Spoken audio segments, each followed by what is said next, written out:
하나님의 거룩하심의 결론 부분으로 예수 그리스도의 거룩하심으로 좀 정리를 하려고 생각을 합니다. 거룩하심이라는 그 성품은 하나님의 속한 성품이고, 그것은 절대적으로 우리에게 있어서 피해갈 수 없는 어떤 하나님의 관련되고 또 성도에게 관련된 그런 성품이라고 볼 수가 있습니다. 코로나 시대를 맞이해서 또 우리에게 좀 특별하게 다가오는 것 가운데 하나는 이거 뭐 우리가 옛날보다 크게 나쁜 짓을 안 한 것 같은데 세상 사람들의 시선이 곱지가 않다는 겁니다. 그래서 성경 찬송을 가지고 교회로 오고 또 예배를 드리고 또 교회 문을 나설 때에 신앙을 갖고 있지 않는 일반인들은 생각하기로 저 코로나 확진의 그런 어떤 큰 요소가 저기에 있다는 그런 어떤 생각들도 좀 하는 것 같고, 또 저렇게 꼭 모여서 예배를 드려야 되느냐 하는 그런 어떤 생각들도 하는 것 같고, 그래서 공무원들이나 또는 뭐 대기업을 다니시는 분들 또 교사들 뭐 이래저래 보면은 여러 가지 보이고 보이지 않는 그런 압력을 견디기가 쉽지 않아서 교회 오는 것을 여전히 좀 자제하시는 분들도 사실 있거든요. 그게 뭐가 교회 오는 게 은연중에 굉장히 좀 잘못된 게 아닌가. 그러다가 좀 뭐 이번에도 그 보도에 나왔습니다만은 이상하게 다른 직종을 가진 사람들이 뭐 어떤 코로나 병에 걸렸다 하면은 그 직업까지 추적 안 합니다. 그런데 뭐 목사다 그러면은 뭐 왜 거기 갔느냐, 이런 시기에 뭐 했느냐, 막 그냥 세상이 다 달라붙어서 그렇게 소동하는 것 보게 됩니다. 물론 뭐 여러 가지 또 잘못된 부분들도 있을는지는 모르겠습니다만은 아무튼 이 곱지를 않습니다. 참으로 안타까운 일이 아닐 수가 없는데요. 이럴 때일수록 우리가 또 뭐 그렇다고 해서 원망하거나 불평하거나 맞대응해서는 될 일은 아니지만은 더 절실한, 내가 그리스도인으로서 어떻게 살아야 되는가 하는 것이 더 절실하게 요구되는 그런 시대가 아닌가. 말로써 예수 믿으라 하는 시대는 이제는 거의 지나가는 것 같습니다. 저 사람이 어떻게 사는가를 주목해 봅니다. 떠오르는 인물이 있습니다. 여러분, 그 미국의 야구 선수 가운데 클레이턴 커쇼라고 하는 LA 다저스에서 야구를 투수를 하고 있는 아주 빅스타가 있습니다. 우리가 유현진으로 인해서 이제 미국 메이저리그에 관심을 가졌었고, 또 지금도 여전히 가지고 있고, 지금은 이제 토론토로 이 구단을 옮겼잖아요. 그래서 다른 쪽에서 뛰고 있습니다만은 얼마 전까지 LA 다저스에 우리가 유현진이라는 한국이 배출한 걸출한 그런 스타가 있었고, 그런 어떤 대단한 인물이 활동을 했습니다. 그런데 이제 그런 유현진이와 같은 그런 친구도 사실은 우러러봤던 더 특별한 투수가 있었습니다. 그 사람이 바로 이 커쇼라고 하는 사람인데, 별명이 우주인입니다. 외계인 우주인. 왜? 사람이면 그렇게 잘 던질 수가 없다는 거예요. 그래서 우주인이라는 그런 어떤 별명도 가지고 있는데 정말 대단했던 것 같습니다.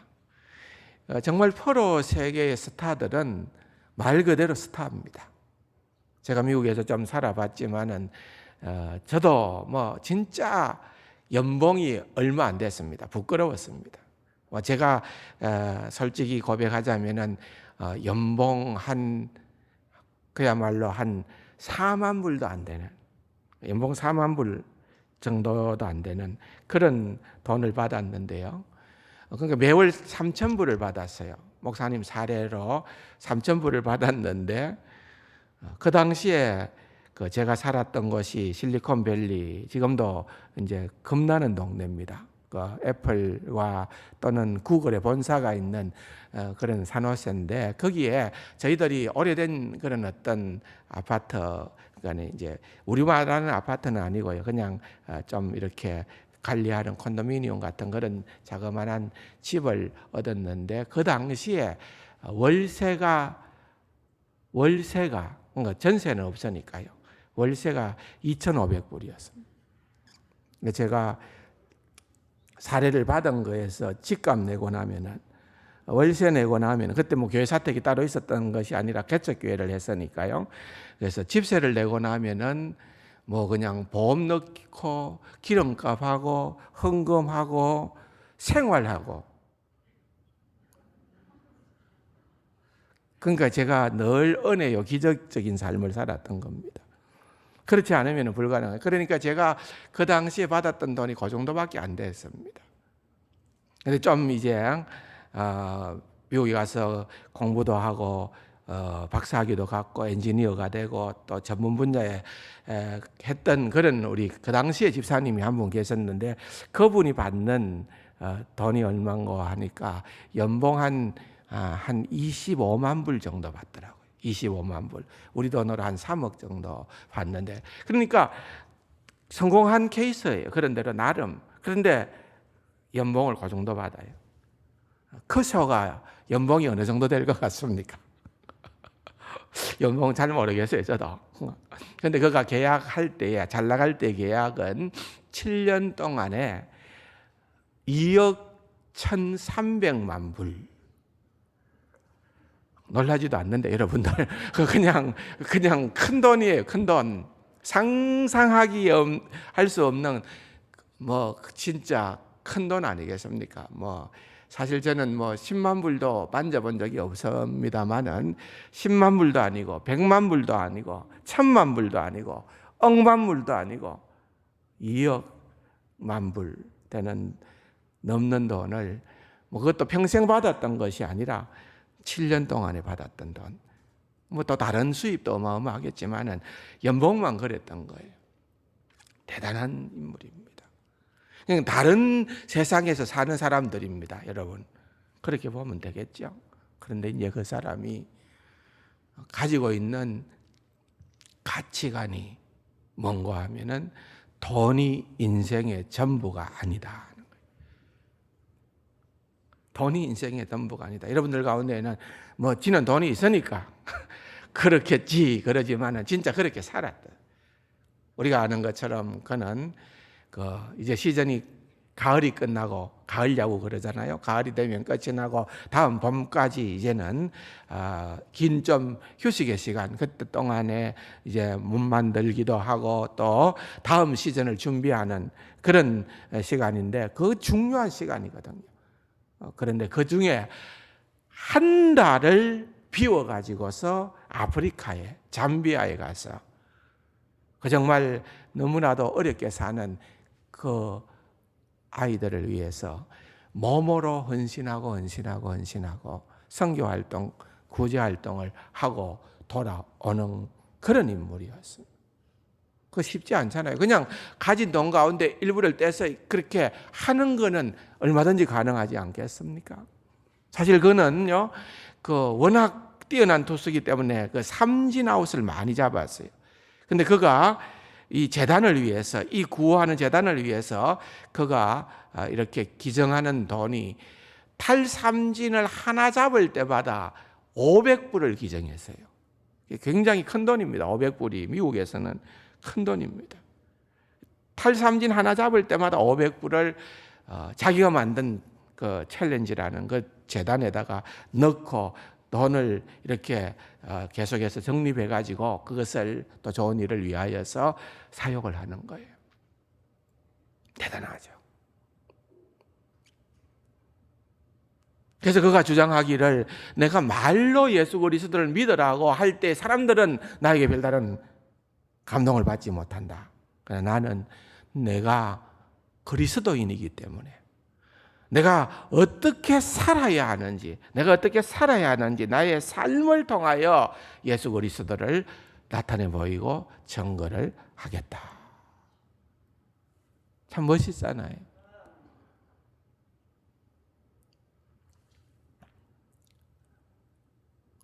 세상 사람들이 추구하는 그런 어떤 욕망과 똑같이 살아가면서 나는 그리스도인이다가 아니고 가치관이 다른 거예요. 돈이 인생의 전부가 아니라는 것을 확실하게 몸으로 그렇게 증명하고 살아가는 것. 여러분, 믿음이 있다는 것은 그런 삶이 가능하다는 것 아니겠어요? 세상이 그런 걸 보면서 뭐 비난도 하고 말도 하고 별의별 얘기를 하지만은 자기들은 감히 엄두도 못 내는, 흉내도 못 내는 그러한 일들이 그리스도인 사회에서 일어나게 되어질 때에 그들은 음으로 양으로 도전을 받습니다. 뭐 그렇다고 해서 뭐 견제나 비판이나 핍박이 없는 것은 아니겠죠. 버나드 쇼라고 하는 그런 아주 유명한 작가는 예수님을 향해서 냉소적인 비방을 합니다. 예수님의 생애를 보면은 예수님은 그리스도인답지 않은 삶을 살았다. 이렇게 비방을 했어요. 근데 여러분, 그 소리가 나오자마자 사람들마다 다 콧방귀를 낀 거예요. 왜? 여러분, 버나드 쇼라는 사람이 그가 살았던 삶이 예수님의 생하고 비교될 수 있는 월등한 도덕적인 우위에 있는 그러한 사람이 결코 아니라는 거예요. 예수님을 비판할 만한 그런 위치에 있지도 않은 친구가 그런 식으로 예수님을 향하여서 비방하고 비난하니까 그 먹힐 수가 없는 거죠. 조금 세련된 지성인이라고 한다면은 적어도 그렇게는 안 합니다. 교회를 비난할 수도 있고 또 우리의 부족한 삶 때문에 성도를 비난할 수도 있지만은 여러분, 어떻게 보면은 그 당시에 가장 완벽한 삶을 살았고 선을 행했고 얼마나 베풀었습니까? 자비와 긍휼로 베풀었던 삶을 살았던 예수님을 감히 비방하거나 비난할 수 있는 그러한 도덕적으로나 윤리적으로 그렇게 말을 할 수 있는 사람은 사실은 없는 거예요. 그럼 다 존경했습니까? 그렇지 않잖아요. 예수님의 생애를 보면은 예수님은 오히려 십자가의 죽임을 당했습니다. 정말 예수님을 해하고자 하고 그의 피를 요구했던 그러한 사람들이 많았다는 거죠. 한쪽에서는 예수님을 위하여서 또 목숨을 걸고 또 한쪽에서는 예수님을 향하여서 그런 적대적으로 대적하는 그러한 무리들이 있는 거예요. 이런 것들을 우리가 한번 생각을 해보면서 오늘 본문이 주는 그런 어떤 메시지를 한번 살펴보면 좋겠습니다. 다시 한번 읽어볼까요? 35절에 그날 저물 때에 제자들에게 이르시되 우리가 저편으로 건너가자 하시니 그들이 무리를 떠나 예수를 배에 계신 그대로 모시고 가며 다른 배들도 함께 가더니 큰 강풍이 일어나고 물결이 배에 부딪혀 들어와 배에 가득하게 되었더라. 예수께서는 고물에서 베개를 베고 주무셨다. 여러분, 지금 큰 강풍이 일어나고 막 그냥 진짜 지금 이제 배가 뒤집혀질 수 있는 그런 어떤 막 난리가 일어나고 있는 그런 상황 가운데에서 예수님은 어떻게 하셨다고요? 예수님은 고물에서 베개를 베고 주무셨다. 저는 가능하다고 생각이 들더라고요. 저도 잘 자거든요. 저도 상당히 잘 자는 편입니다. 어떤 상황 가운데에서도 막 주변이 아무리 소란해도 저는 마음 먹고 자야 되겠다고 생각하면 자버립니다. 한 번은요, 제 기억이 나는 것은 제가 신대원에 다닐 때에 우리 졸업여행을 그 당시에는 제주도를 갔어요. 돈이 없다 보니까 전부 다 배를 타고 갔어요. 부산에서 밤새 타고 가는 배를 타고 이제 제주도를 갔는데 뭐 얼마나 좋았습니까? 신이 났습니까? 그런데 웬걸요 몇 시간 지나지 않아 가지고서는 막 그냥 이 파도가 워낙 거세어 가지고 전부 다 그야말로 배멀미로 초죽음이 됐습니다. 다 누워 가지고 막 이리 토하고 저리 토하고 하는데 저는 어땠을 것 같습니까? 저는 잘 잤습니다. 아무런 그거 없이 잘 자고 일어났는데 우리 형님네들, 우리 동기 형님들 가운데서 그 삼일교회에 계시다가 은퇴하신 박영조 목사님, 해운대 소명교회에 계시다가 은퇴하신 조영호 목사님 이런 분들은 저보다 나이 차이가 워낙 많거든요. 그런데 죽어도 이제 배 못 탄다. 이제 다시는 배 타고 못 들어간다. 그래가지고 저희들이 없는 돈을 각출해가지고 돌아올 때는 비행기를 타고 왔다는 거예요. 비행기를 탔어요. 장로님들 기억하실는지 모르겠는데 꽤 오래전에 우리 장로님들하고 대마도를 한번 간 적이 있습니다. 대마도를 가는데 대마도 가는 거는 계속정이기 때문에 탕탕 튀더라고요. 탕탕. 그렇게 튀는 거예요. 그래서 그렇게 탕탕 튀면 이제 울컥울컥 하니까 좀 멀미도 하고 그럽니다. 제가 멀미를 했을 것 같습니까? 저 책 읽고 있습니다. 어떤 분들은 고속버스 타고도 책 읽으면은 멀미한다는 분들이 있어요. 근데 저는 그 대마도 가는 쾌석정에서 책을 읽었습니다. 좀 둔하죠, 그죠? 둔한 거죠. 아무튼 저는 비행기가 난기를 만나서 뭐 툭 떨어져도 사람들은 되게 놀라는데 저는 잘 잡니다. 잘 잡니다. 예수님이 주무셨다 하니까 생각이 나는데 예수님도 아마 잘 주무셨을 것 같아요. 근데 상황은 그렇지 진짜 이거는 제자들은 여러분 어부였잖아요. 출신들이 대부분 어부가 많았잖아요. 근데 이 갈릴리 호수는 그들의 살림터전이었고 사실은 속속들이 알고 있었고 또 그 바다의 속성을 누구보다도 잘 알고 있었기 때문에 어지간해서는 놀라지 않았을 거라고. 근데 자기들이 경험해 보지 못했던 그런 지금 최악의 상황을 만나게 되어지니까 막 어쩔 줄을 몰라서 뭐 물을 퍼내고 뭐 이래저래 다 하다가 이제는 안 될 것 같다니까 마지막 방법으로 주무시는 예수님을 흔들어서 깨우게 되어지는 것입니다. 인간은 두려움과 결코 이렇게 분리될 수는 없는 것 같습니다. 오늘 본문에 보면은 제자들의 두려움에 대한 기록이 등장을 하고 있습니다. 이것이 좀 우리가 주목해야 될 그러한 부분이지 않을까요?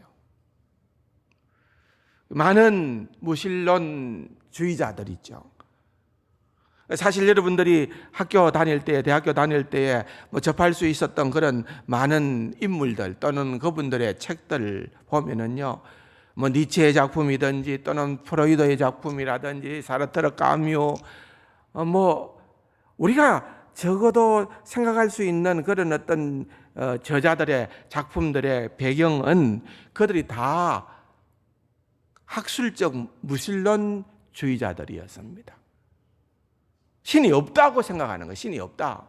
신이 없는데 왜 하나님 하느냐? 그것은 다른 이유가 아니라 인간이 두려움 때문에 그렇다는 거예요. 인간에게는 누구나 예외 없이 두려움이 있다는 거예요. 그래서 종교는 약자의 종교이고 종교는 아편이다. 그런 식으로까지 얘기를 하는 것입니다.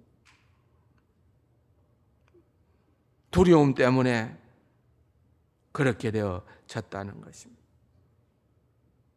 그런 두려움의 심리 가운데에서 인간이 할 수 있는 최고의 그런 어떤 작품은 신을 만들어내는 거다.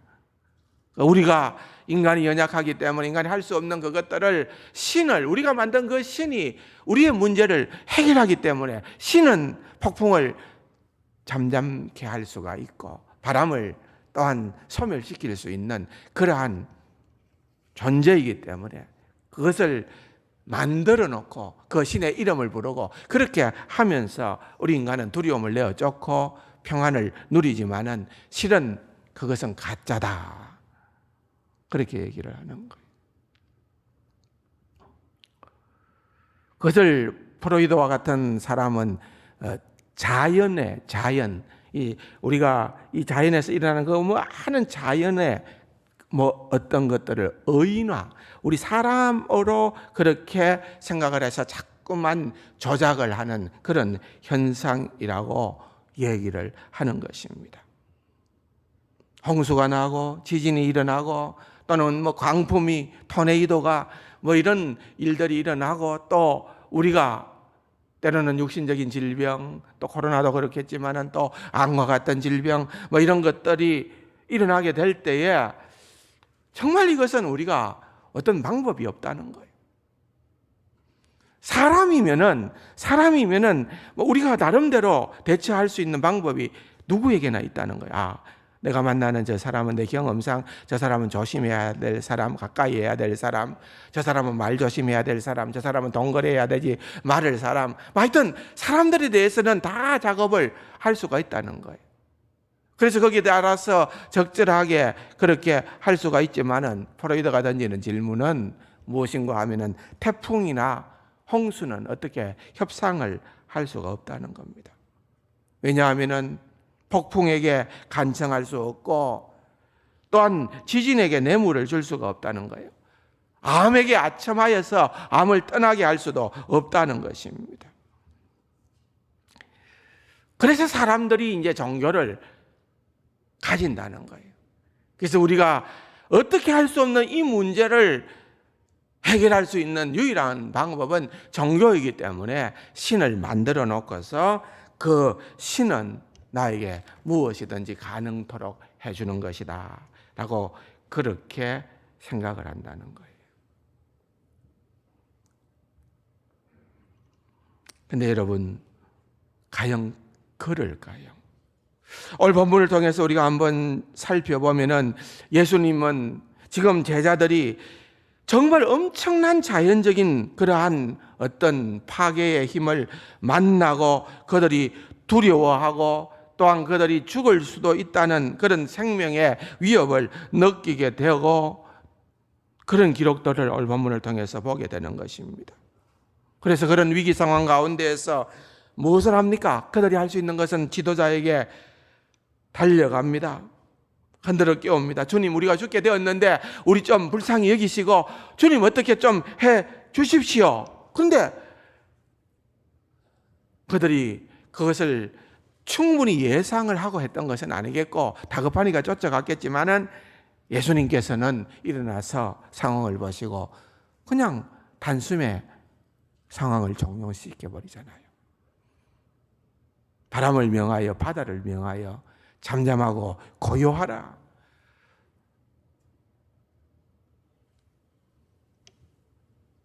그야말로 엄청난 그런 상황이 순식간에 달라져 버린 것입니다.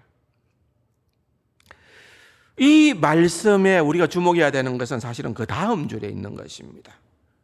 여러분, 예수님이 그렇게 깨어나시고 그들의 긴급한 요구에 그런 어떤 반응을 보이셔서 위험을 제거했을 때 제자들이 보였던 다음 반응은 어땠습니까? 제자들이 진짜 소위 말하면은 모자를 던지고 휘바람을 불고 난리를 치면서 기뻐하고 즐거워하고 주님, 우리는 이렇게 될 줄로 알았습니다. 그렇게 했습니까? 어떻게 했습니까? 오늘 본문에 보면은 41절에 그들이 심히 두려워했다 그랬습니다. 그들은 폭풍 때문에 두려워했는데 광풍으로 인해서 두려워했는데 그것보다 예수님께서 그 문제를 해결하고 나니까 그들이 보였던 반응은 더 두려워했다. 더 두려워했다. 그들의 두려움이 줄어들었다는 것이 아니라 더 커졌다는 겁니다. 프로이드는 인간 마음속에는 자연의 위력보다 더 두려워하는 무엇인가가 있다는 사실을 몰랐던 것입니다. 여러분, 그것은 무엇입니까? 거룩하신 우리 주님, 거룩하신 그분의 임재와 그분의 능력은 우리를 훨씬 더 두렵게 한다는 것입니다. 제자들은 떨면서 서로 묻습니다. 그가 누구이기에, 도대체 그가 누구이기에 바람과 바다도 순종하는가? 지난 주일날 제가 혐오증, 낯선 사람들이나 또는 뭔가 외국인들에 대한 혐오증에 대한 얘기를, 두려움에 대한 얘기를 했습니다. 그런데 여러분, 거기 어디입니까? 다르기 때문에 그런데 그 다름의 끝이 어디입니까? 우리 인간은요, 다르다 하는 것은 다 따지고 보면 그게 그거지만, 그리고 인간이 경험할 수 있는 그 다름의 그 최대치는 하나님과의 만남이라는 것입니다. 우리 주 예수 그리스도와의 만남이라는 것입니다. 제자들이 지금 왜 두려워합니까? 우리가 한 번도 듣도 보도 못한 분을 만나게 되었다, 그거 아닙니까? 인생을 살아오면서 수많은 일들을 경험을 하고 수많은 두려움에 빠진 적도 있지만은 그것과는 비교가 되지 않는, 도대체 그분이 누구이기에 자연히 그분에게 순종하는가? 듣도 보도 못한 그분을 목격했다는 겁니다. 그들이 지금까지 경험해왔던 그 모든 경험과는 너무나도 차이가 나는 겁니다. 사람들은요, 참 우리가 때로는 그 사람을 믿고 내 비밀, 내 속에 있는 진정함을 얘기를 했는데, 내 고민을 얘기했는데, 내 약점을 얘기했는데, 어느 날 내가 얘기했던 그런 약점들이 많은 사람들이 내게 나를 무시하고 공격하는 그런 무기가 되어서 돌아올 수가 있습니다. 왜 그렇습니까? 비밀이 탄로났기 때문에 그런 거. 그래서 사람들에게 때로는 배신도 당하고 또 그러한 일들로 인해서 마음 아파도 하고 우리가 얼마나 힘들어하는 그런 경우가 있습니까? 그래서 우리가 사람들을 만나게 되면, 처음 사람을 만나게 될 때에는 굉장히 경계합니다. 이 사람은 어떤 사람인가? 내가 믿을 만한 사람인가? 이 사람은 내 마음을 다 보여도 좋은 사람인가? 그렇지 않으면은 그런 일들이, 상처가 많은 사람들은요, 자신도 모르게 마음의 벽을 닫습니다. 갑옷으로 무장하고 굉장히 완벽하게 자기를 보호해 버립니다. 왜? 난 상처받을 수가 없어. 나 이제는 더 이상 속지 않아. 그러나 여러분, 그렇게 나름대로 사람을 판단하고 구별하고 유형화시키지만은 우리 예수 그리스도는 그 어떤 유형으로도 규정할 수 없는 그러한 분입니다. 이다지도 다른가?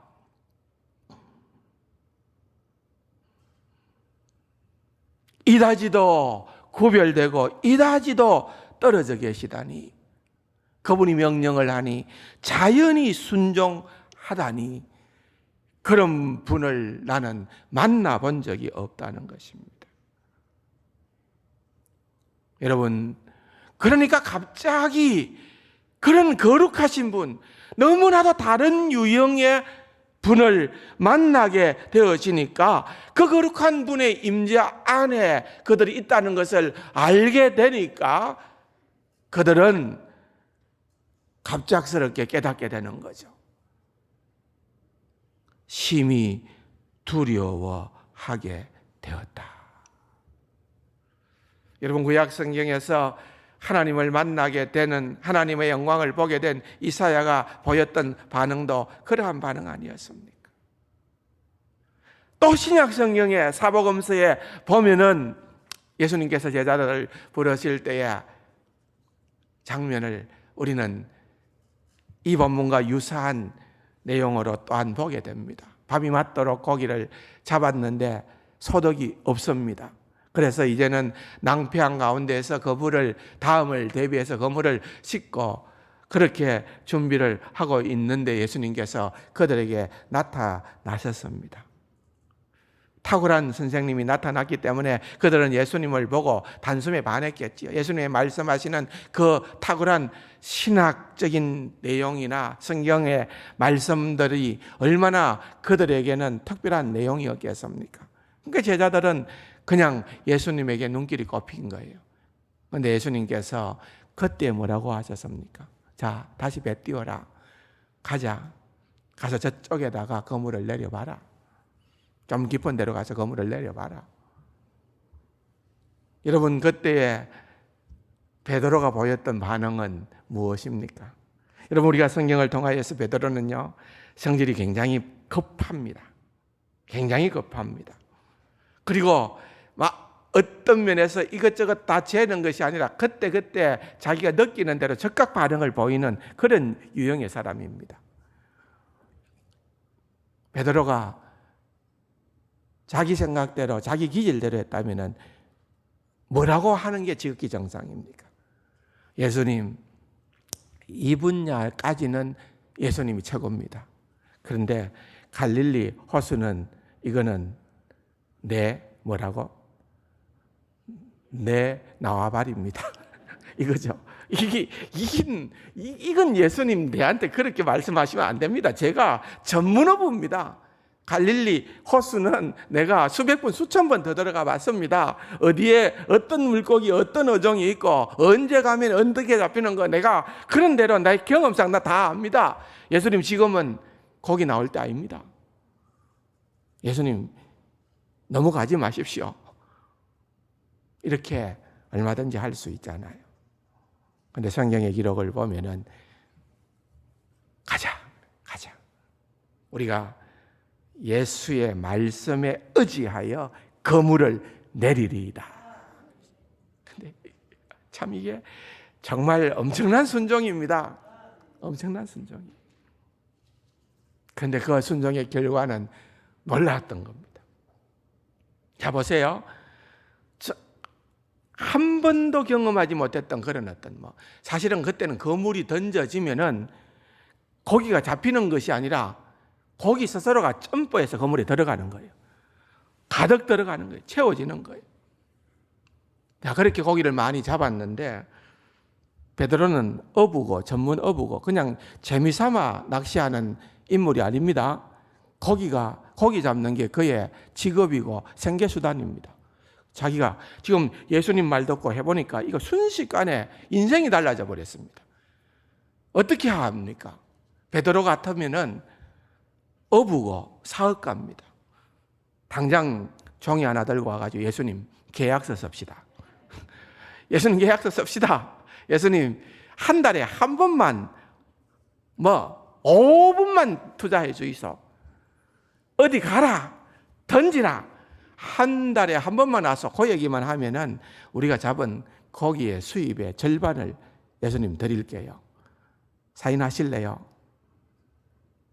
여러분, 그렇게 나가는 게 정상입니다. 왜? 먹고 살아야 되니까. 사업가니까. 근데 여러분, 성경의 기록을 보면은 어떻게 나옵니까? 주님, 나를 떠나소서.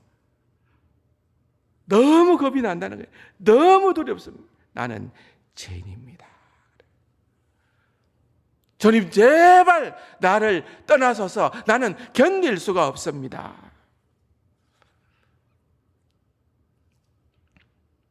여러분, 이게 정상이라는 겁니다. 거룩하신 예수님 앞에, 그분의 임재 앞에 인간이 서게 되면은, 그분의 임재 안으로 들어오면은 우리는 불편할 수밖에 없습니다. 우리는 압니다. 우리의 거룩하지 못함을 무섭게 잘 압니다. 그러므로 가능한 거룩하신 그분이 거룩하지 않는 우리와 좀 더 멀리 떠나기를 바라는 마음도 한쪽으로는 있는 겁니다. 도둑이 재발되린다 그러잖아요. 성경은 말하기를 악인은 아무도 쫓아오지 않는데 도망을 간다 그렇게 말씀합니다. 루터는 말하기를 나뭇잎이 바스락거리는 소리에도 뜨는 것이 불신자의 경험이다 그랬습니다. 여러분, 신자도 불신자도 세상 사람들은 예수님이 불편할 수 있습니다. 심지어는 불신자들은 예수 믿는 사람들 함께 하는 거 그렇게 원치 않습니다. 가끔씩요, 저 신분을 모르는 사람들의 모임에 제가 가는 그런 경우가 있잖아요. 그래가지고 뭐 각자 이런 재미난 이야기를 하다가 갑자기 당신 많은 사람이요. 그럼 제가 분위기를 봐가면서 얘기합니다. 괜찮으면은 목사라 합니다. 괜찮지 않으면은 제가 뭐라고 얘기할까요? 자영업자입니다. 뭐 보험에 관련된 일을 합니다. 영적 보험이잖아요. 뭐 그런 대충 하고 넘어가야 돼요. 왜 그렇습니까? 내가 목사라고 말하는 순간의 분위기가 싸해지는 겁니다. 왜? 자기들이 지금까지 재미를 보던 그런 이야기거리가 졸지에 불편해져 버리는 겁니다. 여러분, 사람들은 우리가 거룩해서 불편한 것이 아니라 우리가 거룩한 분을 대표하기 때문에 불편해하는 것입니다. 예수님의 일생 가운데에서 가장 격렬한 원수는 바리새인들이었습니다. 바리새인들, 자기 의에 헌신된 자라는 겁니다. 그들은 자기 의에 강했다. 내가 이렇게 하면은 누구보다도 나는 하나님 앞에서 의로운 자다. 그 인물들이 예수님에 대해서는 가장 격렬한 저항가들이었습니다. 반면에 예수님과 함께 있는 것이 가장 편안했던 사람은 버림받은 죄인들이었습니다. 왜냐하면 그들은 누구라도 자기 자신의 의에 대한 환상이 없기 때문에 그렇습니다.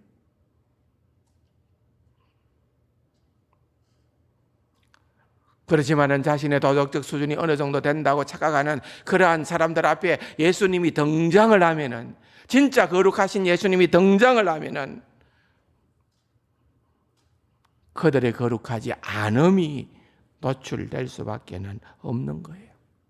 빛이 오게 되면은 어두움이 견딜 수가 없는 겁니다.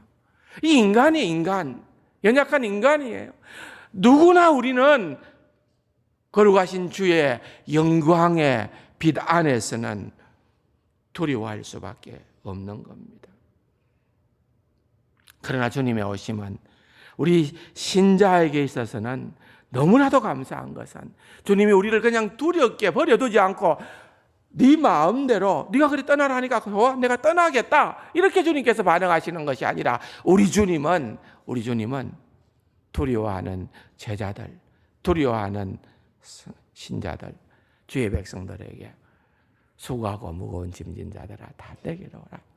내가 너희를 쉬게 하리라. 주님께서 우리에게 진짜 평안을 주시기 위하여 주님께서는 우리에게 다가오시는 겁니다. 이중성이죠. 우리 주 예수 그리스도의 거룩하심은 어떻게 보면은 우리에게는 우리 의가 아닌 외부로부터 오는 의, 우리 주 예수 그리스도로 말미암는 의, 이것으로 말미암아 우리가 어렵다 함을 얻게 되는 그 진정한 평화의 로에 초대라는 거예요. 그런 면에서 우리 주님의 임재하심은 우리에게 너무나도 큰 은혜이지만은 뿐만 아니라 여러분, 우리가 그분의 그 거룩하신 품성이 우리에게 반드시 필요하고, 또 우리가 그것을 떠나서는 상상할 수도 없지만은 그 가운데 우리에게 주시는 또 소중한 메시지가 뭔가 하면은 두려움이라는 거예요. 두려움. 경외함이라는 겁니다.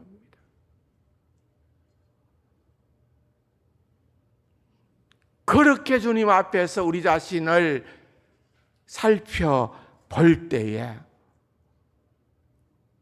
하나님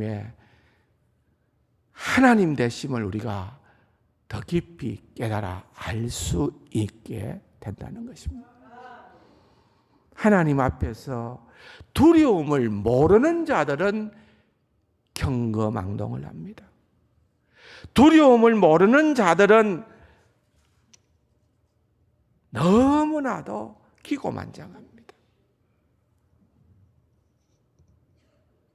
두려워할 때에 우리 주 예수 그리스도의 또한 하나님의 그 거룩하심으로 말미암아 우리의 문제가 해결되고, 이사야가 선언하는 것처럼 내 악이 제하여졌다라고 하는 그러한 은혜를 누리게 되어진다는 것.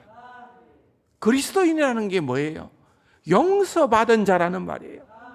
그리스도인은 내 의를 자랑하는 자가 아니라 우리는 용서받은 자입니다. 그러므로 기독교 신앙의 본질, 에센스, 기독교 신앙의 본질은 다른 것이 아니라 은혜입니다.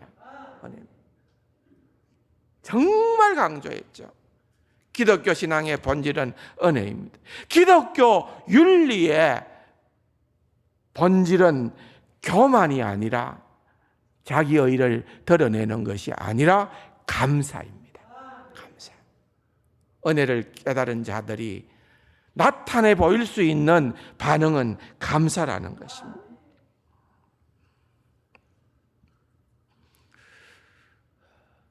주님께서 오늘 우리에게 그것을 말씀하고 계시는 것입니다. 사랑하는 성도 여러분, 몇 시간의 주제 가운데에서 이 부분을 참 많이 강조하고 또 강조했던 것 같습니다.